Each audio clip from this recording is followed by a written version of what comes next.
So, you've just powered through another intense day. Your brain, it's this incredible high-performance engine, and you've had it redlining for 8, maybe 10 hours straight. You're juggling projects, you're managing teams, you're staring at spreadsheets, and now, finally, you're heading home. But let's be honest, the day isn't really over, is it? And the second you walk through that door, you're expecting a sanctuary, right? A place to decompress. But instead, you're just hit by this wall of new demands. The kids are running at you, maybe the toddler is crying, and a dozen questions are flying your way. It's not a smooth handoff. It's a full-on collision. And right there, in that split second, something inside you just glitches.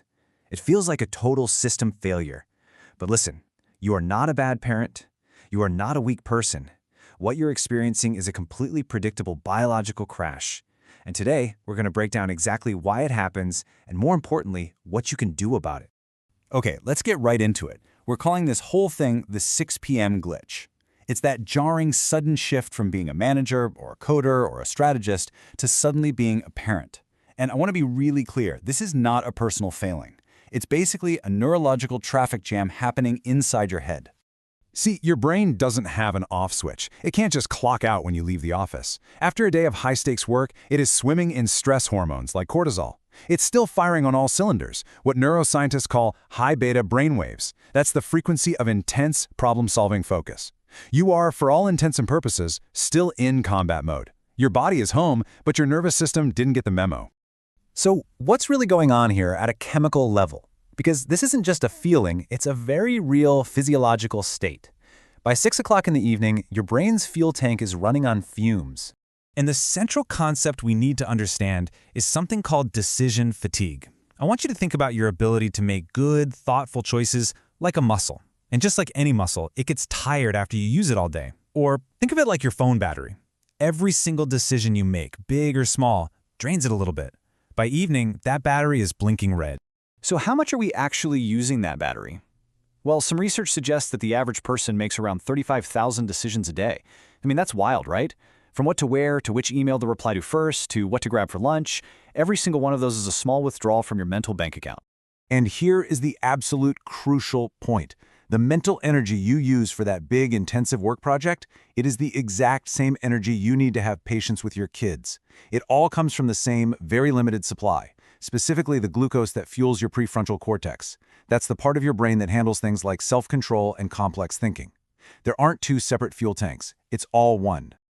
And this perfectly explains another phenomenon called ego depletion. It's the reason you can show incredible willpower all day, resisting the donuts in the break room. But then you get home and you find you have zero patience left for your family. It's not because you don't care, it's because your willpower has literally been used up for the day. Okay, so let's talk about the consequences. Because this all builds on itself. When your brain is that drained, it starts sending out some pretty clear warning signals. And again, these are not character flaws. They are the totally predictable symptoms of an overdrawn mental account. Do any of these sound familiar? Putting off really simple tasks, snapping at your partner over something tiny, suddenly feeling the urge to stress spy something online you don't even need, or just that deep, bone-tired physical exhaustion. These are all classic signs that your nervous system is completely maxed out. And this leads to one of the most common symptoms we see today. The house is finally quiet, everyone's asleep, but instead of sleeping, you're just endlessly scrolling on your phone. This has a name. It's revenge bedtime procrastination. It's your brain, after feeling like it had no control all day, desperately trying to claw back a few moments of personal freedom, even if it's at the expense of your own health. Okay, so that's the problem. And I know, it sounds a little bleak, but it is absolutely not a life sentence. The good news is we can actively manage our mental energy. It's not just something that happens to us. So let's get into the real science-backed strategies you can use to reload your willpower. First things first, you have to stop the bleeding. You have to reduce the sheer number of decisions you're making. So automate the small stuff. There's a reason people like Barack Obama famously wore the same suit every day. It's one less decision.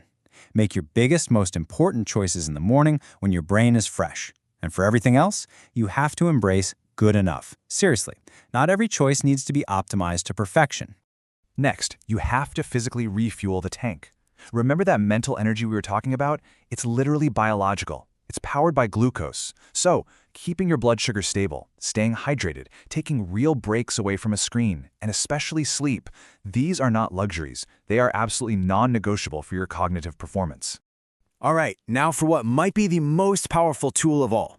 Look, we can't always control the chaos of our day, but we can control the transition between our different roles. This is something we're calling the threshold protocol. It's a simple, deliberate routine to help you bridge that gap between your first shift and your second shift. And it's so important to understand this. Just passively relaxing on the couch is not going to work. Your nervous system is still in a state of high alert, of hyperarousal. It won't just power down because you're in a different room.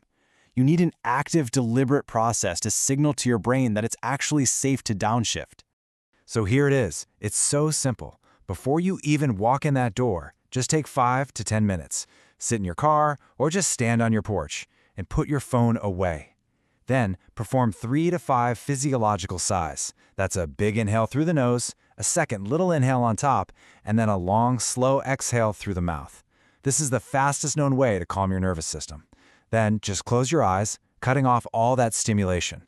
And finally, set one single, simple intention for the person you want to be for the rest of the night. Ultimately, this isn't about becoming more productive or trying to find more hours in the day.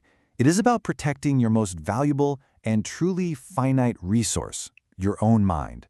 So the question I want to leave you with is this: what is the one decision you can eliminate tomorrow to save your energy for what actually matters?